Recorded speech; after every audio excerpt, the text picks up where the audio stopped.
ان کے گھر بھی بڑی اچھی بات ہے، ان کے گھر بھی کیا ہے، چور آیا تھا، مگر کیا کیا چور، غوث اعظم کا ہے، ارے بڑا مال والا، بڑی دولت والا، کیوں، شاہی لباس، بادشاہ وقت کے پاس بھی ایسا لباس ہے جو غوث اعظم پہنتے ہیں، جب باہر نکلتے ہیں ان کے لباس کی چمک سارے لوگوں میں چھا جاتی ہے، ایسا لباس کسی بادشاہ کے وقت میں بھی نہیں ہے، وہ اتنا قیمتی لباس پہنتے تھے، وہ دیکھا ہزاروں کو کھلاتے ہیں، لنگر بٹتا ہے، سب کی مرادیں پوری کرتے ہیں، اور چلو جا کر دیکھیں کیا ہے، یہ سب کچھ کیسا کرتے ہیں، اب وہ جان گیا، کیوں، اس کو بھی ملنا تھا نا، اس کو بھی کچھ نہ کچھ ملنا تھا، ملا تو بعد میں، لیکن اس کا صدقہ بھی ملا، جان گیا، یہ ساری کرامت غوث اعظم کے پھیٹے میں ہے، سمجھ جائے، اس میں ہے، پھیٹے میں ہے، کوئی بیروے کو دیکھتا، کوئی صندوق خان کو دیکھتا، ہوتے دیکھتے بیروے کو صندوق خان کو نظر پڑتی، مگر یہ چور پہلی بار ایسا ہے کہ سرکار کے پیٹھے پر نظر پڑی، میرا پھیٹا نہ کو دیکھو تم لوگ، ہاں اس میں کیا بھی نہیں ملتا، بات سمجھ میں ہے نا، وہ غوث اعظم کے پیٹھے پر نظر پڑی اور دیکھا سب اس میں کیا کیا جائے، یہ لے لے تو بس ہو گیا کام، یہ لے لے تو بس ہو گیا کام، کیا کیا، وہ بھی رات میں چھپتے نظر سے گیا، اب غوث اعظم کے پاس ایک بڑا قیمتی والا ہیرا تھا جس کا چرچا سارے بغداد میں تھا، بہت بڑا قیمتی والا ہیرا تھا، سرکار غوث اعظم اپنے پاس رکھتے تھے، یہ سب کو معلوم تھا، اب اس نے کیا کیا، پھیٹا اگرچہ مل گیا تو کیا کیا جائے، وہ ہیرا بھی لے کر نکل جاؤ، اب وہ کیا کیا، پہلے آیا ہیرے کی تلاش کیا مگر ہیرا ہاتھ کو لگا نہیں، کیا کیا، چلو ہیرا ملیا چلے، کم سے کم جو کرامت ہے وہ پھیٹا لے کو چلے گئے تو جاتا ہے، اب سرکار غوث اعظم جہاں سو رہے ہیں سرانے پھیٹا رکھ گئے، اب گیا وہ قریب گیا، اب غوث اعظم کو معلوم کہ نہیں معلوم، ارے ذرا زور سے، سو رہے بھائی، سو لوگوں کو معلوم ہوتا،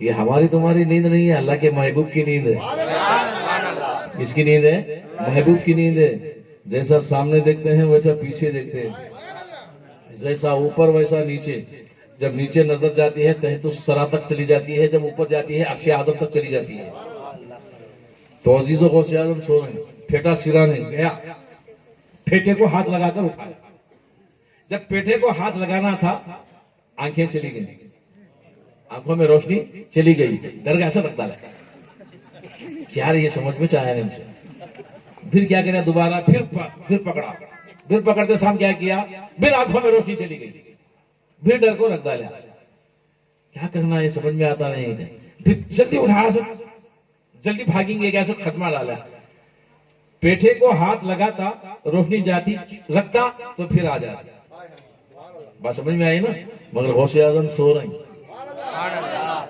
اس نے جو کہا ہے ساری کرامت پھیٹے میں اب یہ کرامت پھیٹے میں ہے یا غوث اعظم میں ہے،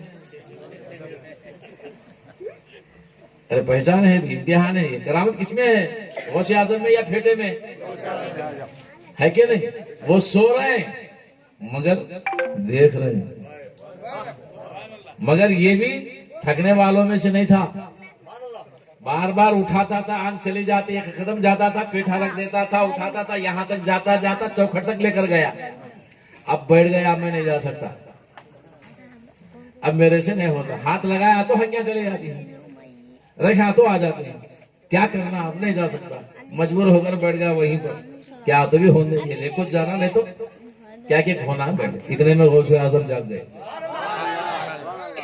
دیکھا چوکھٹ کے قریب اماما پیٹھا لے کر بیٹھا ہے، کون ہے، چور، پوچھا کیا ہے، یا غوث اعظم معاف کر دے، میں آپ کا پیٹھا چورانے آیا، میں نے سمجھا ساری کرامت اس میں سے، اب غوث اعظم نے فرمایا اچھا ساری کرامت اس میں سے، پھر لے کو کیوں نہیں گیا، کیسا لے کو جانا، ہاتھ لگایا تو ہنکیاں چلے جاتے، کچھ نظر نہیں آتا، کیسا لے کو جانا، مگر ہیرا تو لے کو جانا، کیا لے کو جانا، ہیرا تو لے کو جانا، مگر ہیرے کو دیکھو ملیا نہیں، میں سنا بہت بڑا ہیرا، اچھا مشہور ہیرا ہے، سنیا سے، ارے نادان کہاں دیکھا، سب جگہ ڈھونڈا،